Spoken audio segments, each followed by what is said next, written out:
आप सभी को नए वर्ष की शुभकामनाएं। अनुराग होम्योपैथी चैनल के इस वीडियो में आप सभी का स्वागत है। साथियों, आज हम बात करेंगे एक पुरानी और जीर्ण शीर्ण बीमारी जिसका नाम है फिस्चुला, जिसे सामान्य बोली भाषा में भगंदर भी कहते हैं।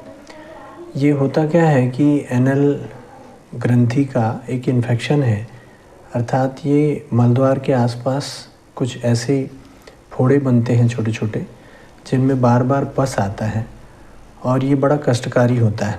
या तो इसमें से पानी जैसा कुछ डिस्चार्ज आता है या मवाद की तरह या खून की तरह। ये समय समय पर बनता है, पकता है और फूटता है। ये एक ऐसी चीज़ है जो काफ़ी लोगों को परेशान करती है, ख़ास तौर पे यदि बवासीर काफ़ी लंबे समय तक बना रहे तो भी ये चीज़ें होती हैं। लेकिन आज हम बात करेंगे इस बीमारी का हमारे इमोशंस से, हमारी भावनाओं से क्या संबंध है। तो मैं सीधे अपने पॉइंट पे आऊँ।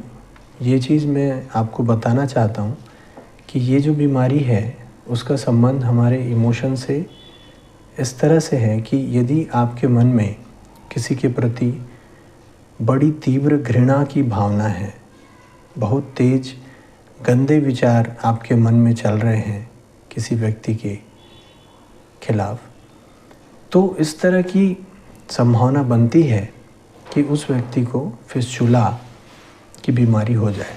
ऐसा हमने अनुभव में पाया है और हमारे होम्योपैथी के सिद्धांत में भी ये चीज़ें हज़ारों बार आती हैं कि ये अपने ही मन के दूषित भावनाओं के कारण ही इस तरह से बीमारियां हमारे शरीर के अंदर पनपती हैं।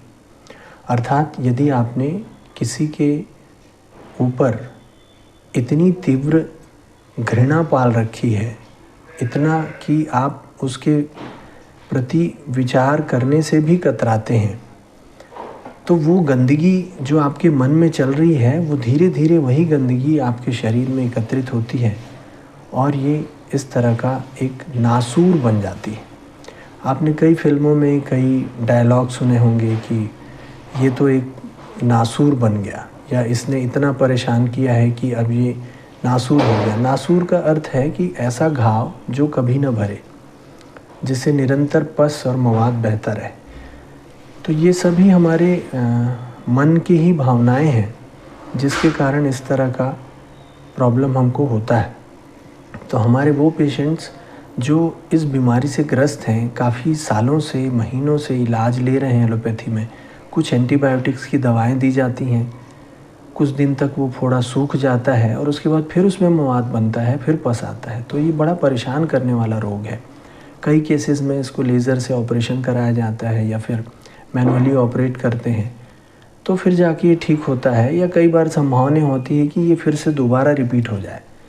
तो मैं उन सभी को ये बताना चाहता हूँ कि आप केवल इलाज इस प्रोस्पेक्टिव से ना करा के कभी आप अपने इमोशंस के आधार पर भी सोचें कि ऐसी क्या चीज़ है जो आपके मन में अंदर ही अंदर आपको परेशान कर रही है, या किसी के प्रति कोई दुर्भावना है, किसी के प्रति घृणा है। यदि इस बात का पता चल जाए और उसकी समुचित दवाई होम्योपैथी के हिसाब से की जाए तो निश्चित तौर पे ये संपूर्ण रूप से ये बीमारी ठीक हो सकती है और ये होम्योपैथी में बिल्कुल संभव।